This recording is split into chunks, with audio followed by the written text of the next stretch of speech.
Well, jazz lovers, here we are again, and I'd like to say hello to you wherever you might be listening in the world.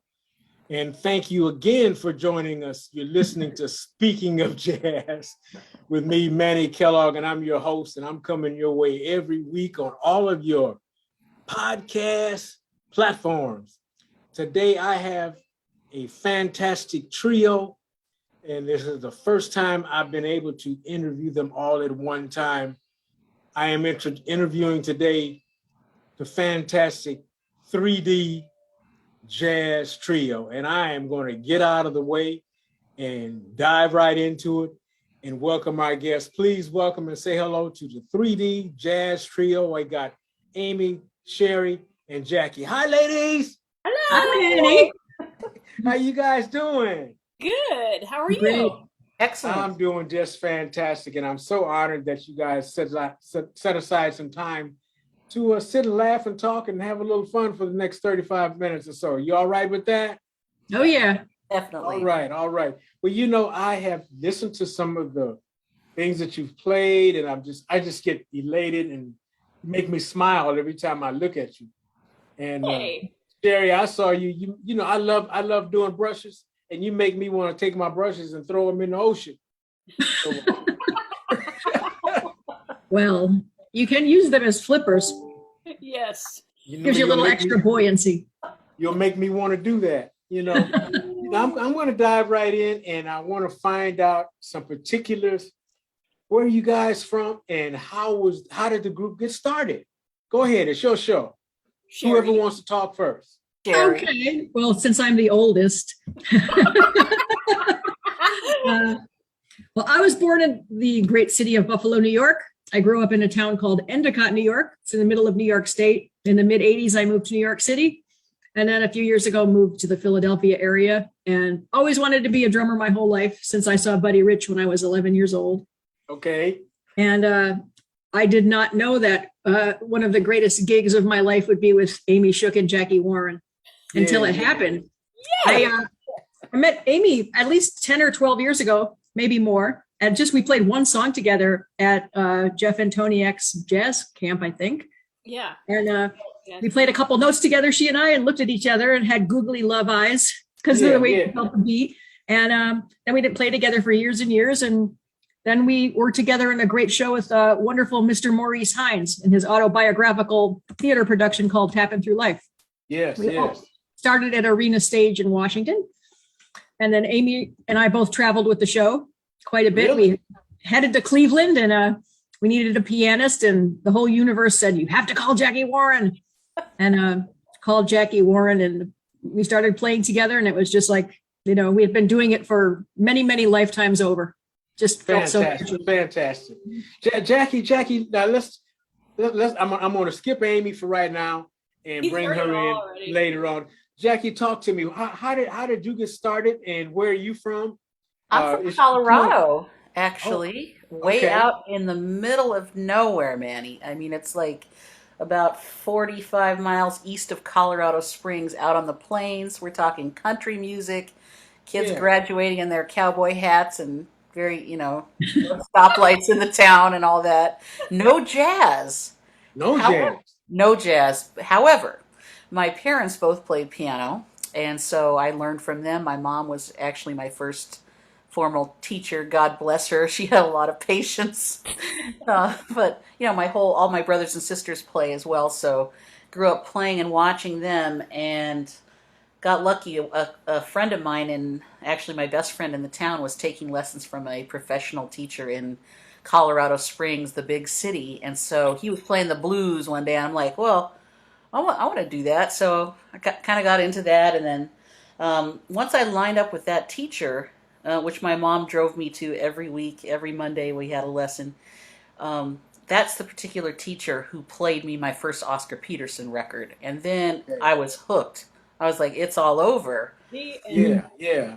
And I ended up in Ohio going to music school at Oberlin Conservatory for classical music. But of course I was trying to, all I want to do is improvise, basically. So kept getting into it, and then fast forward to when the Maurice Hines show came to town, and Sherry called me, and I finally answer the phone. Right.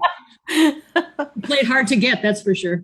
Well, it wasn't on purpose. I had a lot of gigs, but like from note one at this rehearsal, and Sherry wasn't even playing drums at the rehearsal. It was in this. Musical She was just director. playing her drumsticks and conducting everybody. And me and Amy hit it off from the first note because the piano had a note on it like this. And I was like playing the piano. Pianjo, yes. And so we started Yeah, laughing. But the groove was there right away, and then Sherry's conducting and just playing sticks on the music stand, and I'm like, this is gonna be good. I didn't even know how good. So was that the first time you guys played together as a trio, as a group at the arena Yeah. stage? Well, not No. Arena Stage, but Cleveland Playhouse. Okay. Yeah, because Sherry and I had played at Arena Stage, but there was a different pianist at that time, and so the show was touring regional theaters, and when it ended up in Cleveland, not every theater was able to afford the A team necessarily. So Sherry, as the musical director, would have to choose. Okay, we have these key important players in the ensemble we have to bring, and then wherever we would be, we would have to acquire other musicians to fill the other spots. And so one of those in Cleveland was the piano chair, which is a very vitally important chair in that show. And, Okay. and that's where we found Jackie. Yeah. And then ever since it was, we were the core of that ensemble for the show. Boy, and Maurice said the minute he heard, well, Amy play, and then subsequently Jackie, he said, "I'll never play without you again." Yeah. And he never has. Yeah. That's fantastic. And you really grew up in different areas and you really didn't even go to school together. Oh no, not at all. No. Nothing.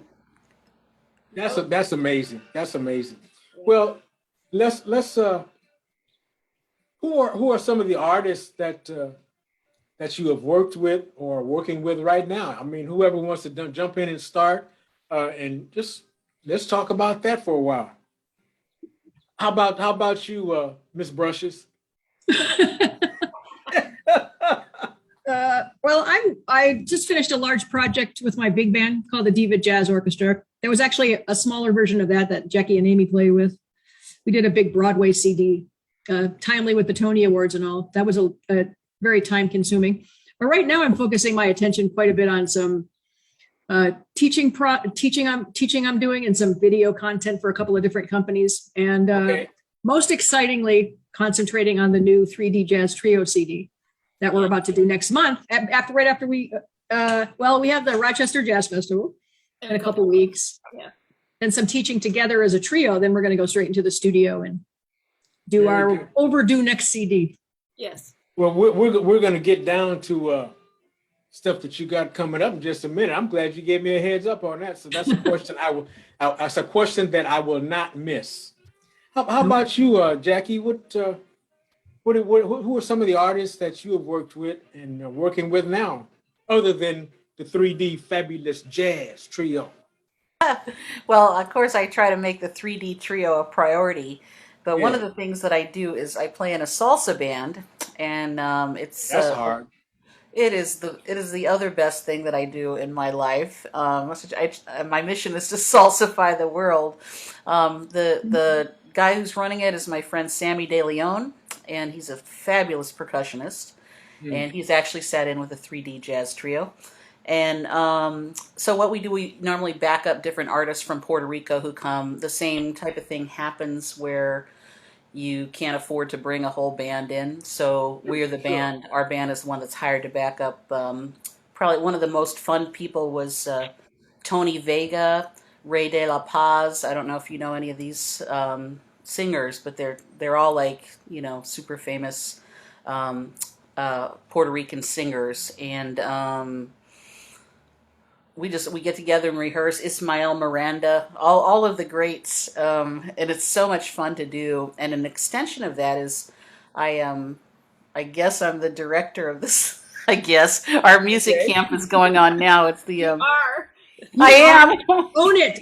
That's why I'm so fried. It's the Amistad, the Caribbean Arts Camp that a few of my friends and I started. Coming to get you. Huh, what's that? They said they're coming to get you. They might. I'm sorry. This is Camp director police. this is a hot area. Yeah, I actually have to go to camp again right after this. We have a little performance. But me and my friends, we actually went to Cuba and did some filming of some groups and went all around. And that's part of there's a history component to the thing. There's a lot of moving parts to this thing. And we luckily this year get to meet in person. So even though it's a lot of work, I do enjoy the teaching. I'm also trying to play with as many fun things as I can. And I have a quartet that I'm playing with that's all Latin jazz. And then I also play with Cleveland Jazz Orchestra, which is super fun as well. There's a lot of things. I'm trying to do too many things. Right, ladies? Yes. You're a busy woman. It sounds like you're having a good time and enjoying what you're doing. I can tell that. I definitely am. Amy, you want to bring me up to date on what's going on in your life and what you're doing now? Well, I was just gardening, which is one of my most favorite hobbies, actually, is gardening. So I was doing that. But as far as musical things go, I have I've had a bunch of things just kind of in rapid succession on my plate, which has been really fun, but it's also been kind of like, oh my gosh, hold on tight. Here we go. I did a great weekend with this fabulous singer out of Miami named Nicole Henry, and she's got a new album out that's killing, so I would recommend checking that out. And then I had done a recording session. It was a session with the Smithsonian Jazz Masterworks Orchestra, and they have a program that they're doing that was originally scheduled in 2020, which was going to be about women in jazz and so. Okay. Anyway, and Sherry was invited, and we played one of her tunes that I think was it on the 25th anniversary Diva recording? Yeah. And so a tune that she had written and arranged for a big band, and so the Smithsonian, we performed that. And then one of my tunes that I had written for one of our best friends and colleagues, the great Lee Pilzer, who's a fantastic baritone sax player and composer. I had written this tune for her called Beating the Odds, because she had had cancer and she's a cancer survivor.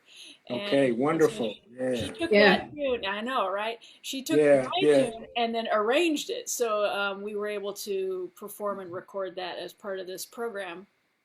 And then after that, I just recently, this was last Tuesday, I guess it was, I was in the studio playing the smaller strings. I was playing violin and viola for auxiliary string kind of, background string for this really great new band that's starting I think they're called Mammal Talk. Anyway, it's a killing band, like a rock funk kind of band. And Okay.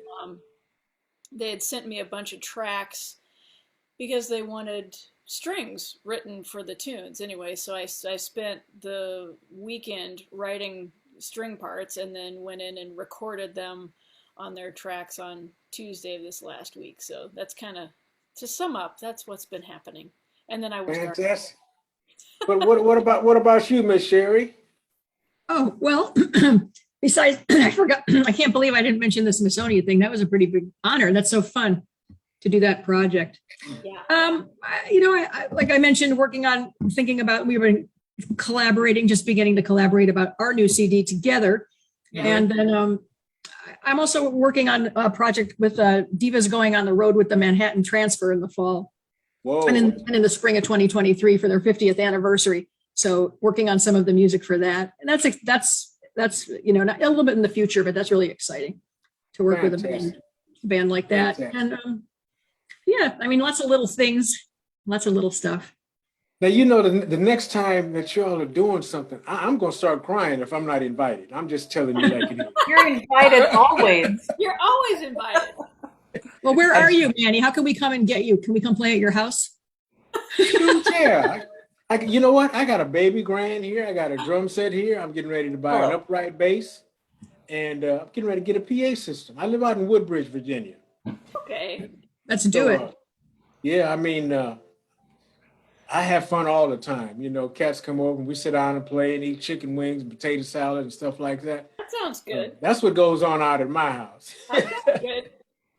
You know, Yeah. like I like to ask this question because as long as you all have been playing together and separately throughout your years of travels and playing, what are some of the most funniest things that you can tell us about? And Amy, I know you've already shared. She's already laughing.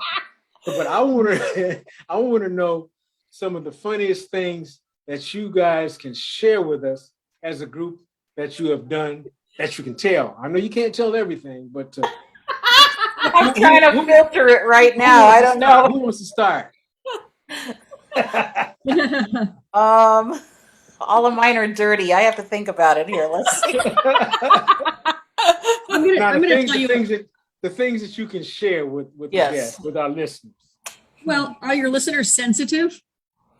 Well, I mean, they're pretty open-minded. Can it be a little PG-13? Yeah, it could. Go right Teetering ahead. towards R? Okay. Yeah. I'm not going to tell one of our stories, but one time when I was playing at the Hollywood Bowl with with Diva, they've turned the stage when you're about to perform. And Yeah. I think everybody, maybe this was the first time, everybody was a little, jumpy because it was a big honor and a big deal for us to play there. And one of our trumpet players, who I love so much, went, psst, and we turned around and she had decided to drape her breasts over the top of the music stand to alleviate tension. Right as the stage was turning to this massive audience of people, like right halfway in the twist, psst, we turn around and there we are. It was really funny. Everyone became wildly hysterical, and everybody was in a great mood after that. The nerves went. That's magic. I recommend it for everybody to try. That costs extra. Yeah. I don't know who saw it, probably the stage crew, but it was wild. There was no stopping the stage. You got everybody in the mood for swinging, I'm sure.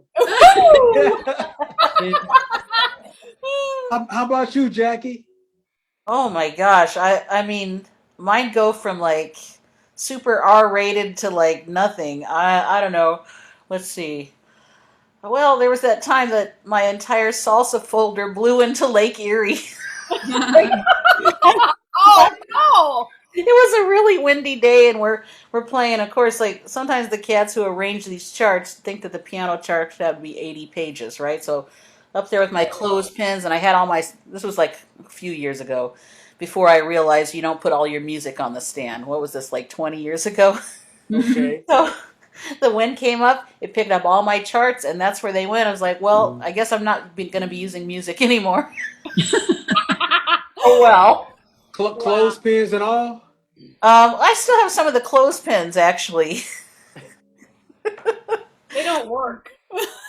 No, I learned that the hard way, but also I learned that you better memorize your music. Yeah. There you go. How about you, Miss Amy? Well. Sound like Larry Graham. Well.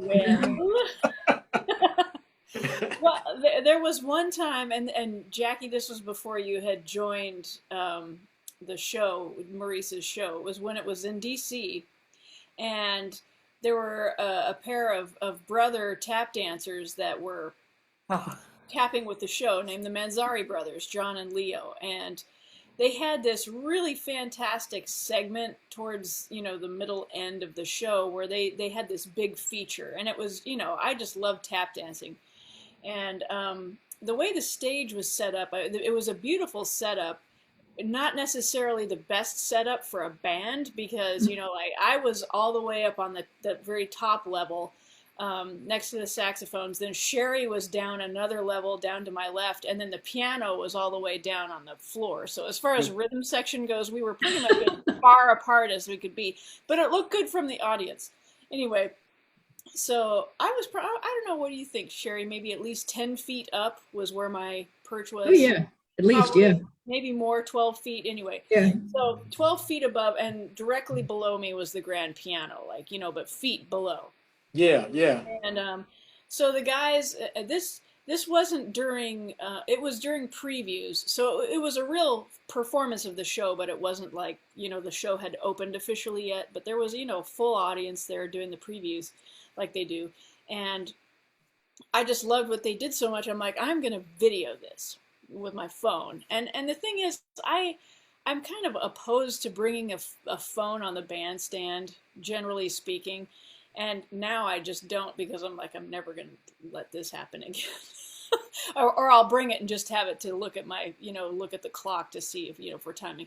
Anyway, so I've got my stand there, and there's these kind of stand fronts and everything, and I'm just kind of holding my phone just over the lip of the thing. And they were just dancing away, and I don't know what happened. I had like a seizure that for a split second, and like my phone just flew out of my hand and fell all the way down to the stage. And I just was like, oh my God, it's gone out onto the stage. They're going to tap on it. Somebody can't break their ankle. Anyway, it landed like this, and made a sound like that. And they were tapping, and John turns around and he's like, what was that? I mean, they were still dancing, but it sounded like an auxiliary tap from somewhere. But it was my phone, and I'm like, I just pretended like nothing happened, nothing happened. And he was looking around, and some people were kind of looking over at me, and I was just like, You should have just pointed at Jackie. I don't know nothing. I don't know. I just pretended like nothing happened. Anyway, my phone it landed under the piano. Thank goodness it didn't go out onto the stage, but it landed under the piano. And I thought for sure, oh well, it's going to be new phone time, because there's no way that it could have survived. But it was totally fine. Nothing broken. No broken screen. Nothing. But yeah, that was probably funny and embarrassing and horrifying all at once. And I thought for sure Sherry was going to fire me. Oh my God! I'm glad you were able to recover. That's a from bonus. That. This is like lessons from the stage. This is great. I know, right? I did think of another story to go along with Sherry's story. That's a little racier, if you want to hear it. Go ahead. Okay, so I didn't know we could tell this. I think we can tell this. So in Cleveland, they have the Rock and Roll Hall of Fame, right? Yes. So there's all kind of parties, the shows, patrons, whatever. And so apparently they were having some Elvis type special. So there were like 50 Elvis impersonators in town. And I'm playing at this piano bar, and a couple super drunk, not very good looking Elvis impersonators come in, and they're like, they want me to like play some tunes. The guy's like, he was super drunk, and he's like, if you can you take your top off and play the piano with your boobs? And I'm like, what? Really? And then I was like, but I was quick. I was like, yes, it'll be $1,000 per breast. Right. And then the guy shut up. That Good costs for you. extra. Now But you what know if what? he didn't come up with the money? I was getting ready to say that. You're lucky he didn't come out of his wallet with the money. Oh man. Who knows what would have happened next? Probably couldn't tell that on the show. I don't know. That's a good laugh right there. I'm going to jump in here and just remind our listeners that you are listening to Speaking of Jazz with me, Manny Kellough. I'm your host, and I'm coming to you each week with different guests. And like this week, I have the fantastic 3D Jazz Trio. And again, I like to thank everyone for listening. And if you'd like to be a guest on my show, please email me at speakingofjazz.guest@gmail.com. That's speakingofjazz.guest@gmail.com. Leave all your information, and I promise you I'll get right back to you. Anyway, I'm gonna stop talking. I got more to go, so we got to dive right back in here with the 3D Jazz Trio. And my next question to you ladies is, you started it earlier, Sherry. So what are you currently working on, and are you planning any tours? I know you guys stay busy, so let's talk about that for a bit. How about it, Lady Brushes? Well, that's your new name. You got it now. the third time's the charm, so everybody gets excited about our new CD. Everybody listening, it's coming at you. So we're taking requests for what you think we should record. Okay. And it's $1,000. Is there a title for it yet? For that, and I'm excited about the Rochester International Jazz Festival. That's 2 years delayed from our performance, and we are actually teaching together at a music camp, which is one of our very fun experience we had twice. Right, you did it twice already. Yeah, back in Maryland Summer Jazz, an adult jazz camp. Still sounds dirty somehow. I know it still sounds really dirty, but it's just because adult it's jazz, adult amateurs, not like That adults. still sounds bad. I know. and that was one of our it's a week long camp and then jam sessions and concerts every night. It's very, very fun. Okay. And that was one of our funniest, humorous moments when Amy's alter ego appeared at one of the jam sessions. Yeah. Loretta. I kind of told Manny a little bit about when I would put a wig on and things would happen. Anyway, yeah, yep. Yep. Yeah, and I think we're going to try to recoup our Cuba tour, right, Jackie?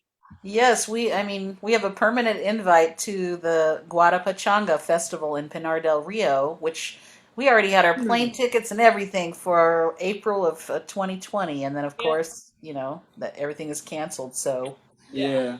as soon as they can do it again, we'll be back, because they were like, we can't have the festival without Jackie Warren, which by extension is the 3D Jazz Trio, and our CD is all over the place in Cuba. I handed it out to all kind of friends, and they're blasting it from their houses, which is really cool. That's But are great. you guys playing any place around the DC area? Not until much later in the year, not until December. And I'm not even sure that performance, I think that might actually be a private performance Okay. that we're doing. But, we're hopefully going to kind of put some other things in and get it coordinated to where we have some other live performances in the DC area there. Yeah, we might be back at Blues Alley before you know it. Yeah. I want to be there. I'm going to cry if I can't be there. What about the Divas? Are the Divas doing anything? Well, I mentioned we're doing a Manhattan transfer tour starting in October, so that'll be a lot of fun. Mm-hmm. And yeah, we have one of our other groups has a couple of gigs this month. Our quintet, it's called Five Play. That's made for members of Diva. And then we have some festivals in September that we're playing. Yeah, a few things here and there. Well, please keep me updated, would you please? I will, as everybody knows, because Jackie and Amy are both band leaders, and then we co-lead this group together. It's being a band leader is a very hard business. Working hard to keep working. Yeah. I'm a band leader, and I second that emotions. I know what you mean. Yeah. It's the same as dog years. Being a band leader is no joke. It's not for chumps. Yeah. So that's what my joke is. It's like being in dog years and band leader years, just times 7. That's how old you feel. Band leader years. Yeah. I'm 150, 300. I got another question for you. Before I play any gig, I don't care how big it is, how small it is. I get butterflies to get nervous. Do you guys get that before you perform? Happy adrenaline. Yeah, I mean, I don't think I get nervous really. Yeah, I mean, there might be like like the adrenaline, like what Sherry was talking about. Yeah. But I think generally speaking, I mean, I always feel like, especially with this group, that we're all so supportive of each other, and we all have the intention of, okay, we're gonna go out and have a great show, and we're gonna make great music, and we're gonna leave people better than when we found them. I mean, that's kind of like our goal, and so yeah, we're certainly very prepared, and I think that one of the ways that you mitigate having the butterflies, I think, is just in that preparedness, but then also just having the mutual trust amongst your bandmates, and I trust Jackie and Sherry with my life, so Same. I know what you're saying there, because I think being a band leader, I think my concern is everybody gonna get on the airplane? Is everybody gonna make it? You know what I mean? That That kind of makes me stuff. more nervous than anything. It's Yeah, like, so is Yeah, everybody yeah. going to that get part, not there the Is music everybody part. gonna get here? You know, or uh, have their music and not have it in Lake Erie or whatever? who's gonna get to the gig and be who's gonna get to the gig and get sick or get ahead? You know, that's just normal things that I think about. You know, and usually after that, maybe the first set, I think I settle down. Mhm. It takes a minute for me to get into swinging and playing before I really just settle down and say, okay, I think I'm okay. Yeah, I'm with you. A lot You of know what I times, mean? like if the sound's not right or something, then I'm like agitated. But otherwise, I'm ready to just jump in and start hitting. You know. Yeah. I think Well, we Like have a today, before I got to, you know, getting ready to interview you guys, I was just nervous as hell. You know, What? again, I don't know. That's just me. I was just nervous, excited. The adrenaline was going. Like right now, the adrenaline is still going. I'm almost biting my tongue sometimes trying to ask y'all questions, you know? So, Well, Manny, I think too something that really helps us is our pre-concert ritual is very serious. You know, okay. that really puts us in the right kind of Zen performance space. yeah. Yeah, yeah. I don't know. No, we really just laugh hysterically. Usually, right before we're on stage, we're doing something that makes us laugh so hard, Yeah. side splitting. For some reason, we got into that habit since we met practically. Yeah. Yeah. We I gotta watch. get into that. I gotta try that one. Yeah, It's the yeah, I gotta best try that. thing. It's the Yeah. very best thing. Like watching some silly videos. We have a Yeah. few special ones we'll have to share with you.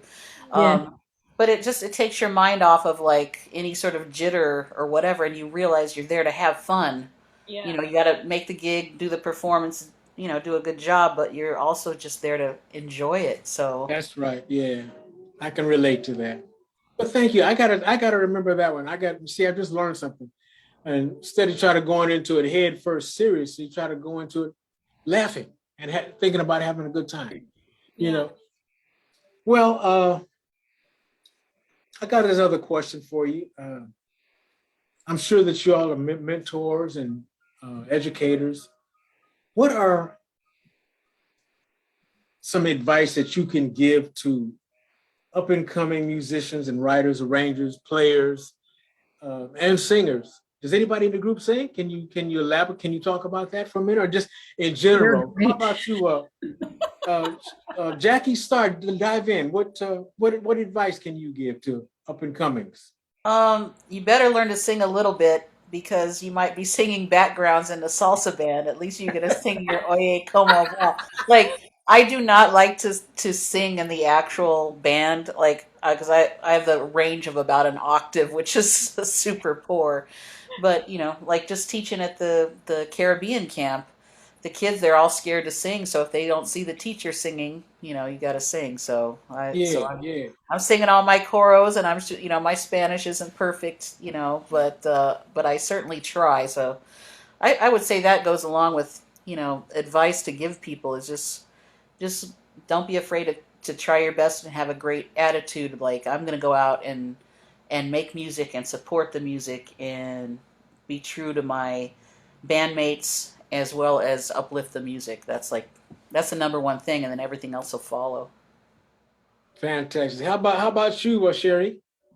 Oh, to What go right advice can you give? on top of what Jackie's saying, and I do teach quite a bit, and I know that we all have done teaching together, which is also very, very fun to share our educational ideas. I think there's no shortcut to learning how to play your instrument. So whatever level you're on, you have to practice your technique. You can't skip any single part of it. You can't, and if you try to do that and try to put yourself in a position where you're not ready for that, then it'll make life more difficult for you. So we're always practicing all the time, all of us. Yeah, Nobody yeah. ever stops. But just that, you have to spend time by yourself in a room, really being able to play your instrument. And then looking for your own voice, especially in jazz. Don't try to be a carbon copy. As Judy Garland said, be a first-rate version of yourself, not a second-rate version of somebody else. So try to Very find your good. own unique contribution to the music and to your band. Yes, yes. I Very love good that. advice. Very good advice. Yeah. I love that quote. How about you, Amy? Well, I mean, everything that they just said, certainly. But like what Sherry said in regards to there not being any shortcuts, and Yeah. when you try to take a shortcut, it can make it to where you end up having to unlearn the shortcut because you just develop really bad habits, and Yeah. so in the long run, it's better to just take your time and just spend the time, because the thing, not just with music, but anything in life that is important and is worth it is not usually something that just happens in a flash. It's something that usually takes time, whether it's music or, like for me, gardening. You can't, I mean, yeah, okay, you can pay to have an instant garden, I guess, but, ultimately, the time that it takes to develop, how things kind of grow and work together, it takes time. It can take many seasons, and that's certainly applicable to music, you know. And Yes. Yes. then the in addition to spending that time alone, just honing your craft, honing your technique, it's important to play with others that want to, have the same kind of goals, have the same kind of ideas, about just learning and creating music together. And it's vitally important, I think, especially with jazz, that if you're learning to play it, you need to listen to it. There you It's go. it's Yes. not something that, I mean, you can have the fake book or the real book or lead sheets or whatever, but that's not the music. That's just kind of like you're reading a map, but that's not the music part of it. That's just, this is kind of just the story, but you got to fill out the story. But if you don't know how to, like, if you don't have language, you can't tell a story, That's right. and one of Yeah. the ways that you get that language, well, the way I think that you get the language is by listening. And you know I understand that maybe for some young ones especially, maybe jazz is not their favorite music to listen to, but they're being forced to play, jazz band or whatever. But if it's not your favorite, what is your favorite music, and can you play along with it? Can you learn it? Learn it, Hmm. and then take that same application with jazz. I mean, I know for me personally, I love jazz. I love to listen to jazz, Yeah. and Me too.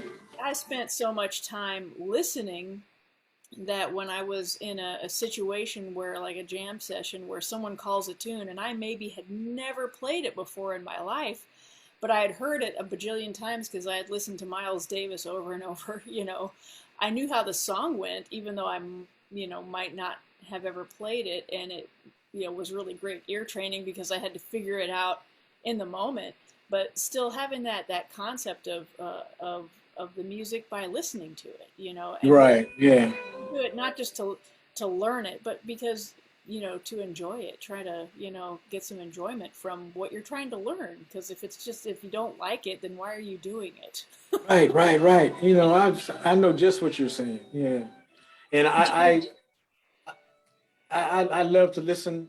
Even like now, I don't know if you guys can hear, but I have uh, jazz playing in the background. I It can just hear something, yeah. can you hear that? Yeah, that's it in the background, and it's going on all the time. And that's almost one of my ways of staying on top and knowing what's out there. Again, knowing tunes. You Hmm. know, I think that I probably know about 500 tunes rhythm wise, Hmm. and I probably know about probably forgotten about 500 tunes. You Hmm. know, so it works both ways. You guys are just knocking me out because I'm just enjoying this moment that we're having today. Uh, my last question, and Amy, don't give this one away. Uh, I asked Amy this already. Okay, so I don't remember. I'm gonna start with Sherry on this one. What is jazz to you, Sherry? It's one it's one of the greatest it's a calling for one. I think it's like a to quote John Batiste when he won his Grammy Award, which I really thought his speech was one of the most beautiful things I'd ever heard. And his gratitude about the music and being called to it in a special way. I don't think it's something that anybody goes to, I'm going to make a living being a jazz player. I don't think that ever crosses any single person's mind. You just love the music and you're so drawn to it. It is literally a calling. So it's that. And then within that, there's limitless possibilities within the music that I think is very just, it lends itself to people being their creative best selves as individuals and together, especially if you find the right bandmates, like the three of us have found each other. In those circumstances, there's nothing better to connect you. If there are higher versions of ourselves and higher vibrational frequencies, this is a music that will get you there. And I think being drawn to that is part of the experience of being spontaneous creators of music together. And it's all of those things. It's very spiritual. It's not just, not just rudiments. Yeah, exactly. I hear you. Yeah. And Jackie, how about you? Tell us what is jazz to you, Jackie? The same exact answer as Sherry, except for I'll say it in a different way. First of all, it's freedom. Yeah. You can do like once you know some of the rules, at least you can do express yourself and do what you feel, as opposed to I went to classical music school and I loved all of that, but I'm like, it's restrictive because these days classical musicians aren't technically supposed to improvise, or it's nobody knows how to do it in that style. I shouldn't say nobody. There's a couple people I could hip you to if you're not, but for the most part, sort of being locked in that world and then realizing that you can have this complete freedom to express whatever you want. That's jazz to me, number one. Number two, I mean, it is like, always like in the hospital, and they're like, in case they're worried something's going to happen to you, they have to ask you, what are all your plans or whatever, and what's your religion? And I'm like, well, jazz. And they're like, what? What are you talking about? But it really is. It's like it's the whole universe, and if there is a God, which I think there must be a God of some type. We can't even understand that, but that's what it is. When we're playing, especially when we're playing together, I just go into another land, Yeah, and you all know that same land because we're all there together. But it's like it's an amazing spiritual journey, a calling. Okay. It's all the things you are to me. That's a nice tune. I Amy, how about you? You want to be the anchor person and sum it all up? Well, okay. Everything that they just said. Okay. And I don't even remember what I told you before, but I still feel like for me, jazz is everything. I mean it's the creativity, it's collaboration, it's oxygen. It's something that really one of the easiest and funnest modes of expression is through jazz, and especially when you're collaborating, like when I get to play with Sherry and Jackie, having that mutual collaboration, that mutual creation, because when we're all of the same mind and doing that together, there's this other energy that happens, and then when you're playing for an audience that is invested as you are, but from a listening standpoint, there's an energy that they bring, and then this other the energies combine, and there's like a completely different thing. Sometimes I call it like a sanctuary. It is kind of like going to church, what you think of in a very spiritual sense, like you're really in that amazing place where you really do have that sensation of connectedness, with each other, and I think that there's really nothing more important than that we continually be reminded of that just in our daily lives, not just on the bandstand, but realizing that that somebody over there is maybe acting out and being a terrible person, but I'm connected to that person still. And Yeah, I yeah. don't. Thanks for that. How'd you know it was you? Yeah, I knew it. But but realizing it's like, okay, well, I don't really know what's been happening with them, but I can still, you know, invest or imagine the energy that I'm bringing. I'm connected to that person, and maybe I can just still send them some good vibes. It just happens to be flow really easily with jazz, and certainly with people you love playing with. I guess, do Fantastic. you think Well, the jazz idea, lovers, there you have it. It couldn't have been said any better. And it's just been an honor to have you ladies on the show today. And we have to stay in contact because I definitely want to come out and support you and hear you play and just have fun with you. Because every time I see you on your recordings, it looks like you guys have tons and tons of fun. And I would like to be in the midst of that one day. Oh yeah, So you have to promise me you'll let me know and stay in tune with me. Again, absolutely. yeah, we got to let our jazz lovers know that you listen to Speaking of Jazz with me, Manny Kellough, and I'm your host. And I'm coming to you weekly on all of your podcast platforms. And if you'd like to be a guest on the show, just email us at speakingofjazz.guest@gmail.com. And the show is being brought to you by Music Matters with Daryl Craig Harris from Las Vegas, Nevada, and also Jazz Tribe News with Nigel J. Farmer, and he's all the way in France. So they're the ones that's making this show possible. thank And you. Yeah, thank you. Thank you. they're behind us 100%. And ladies, I'd like to thank you for your time and coming to be a part of the show. And again, please stay in touch with me and feel free to email me, call me anytime you like. I think you all have my phone number by now. And if I see it pop up, I will definitely answer. Again, it's been a pleasure having you ladies with me on the show this week. And as I always say, the way I close my emails, keep swinging. Yeah. You too. You We'll too, try. man. Thank you. Thanks, All right. Manny. God bless, and we'll see you again. Thanks for All your right. time. Bye-bye. Bye. Bye-bye. Take care.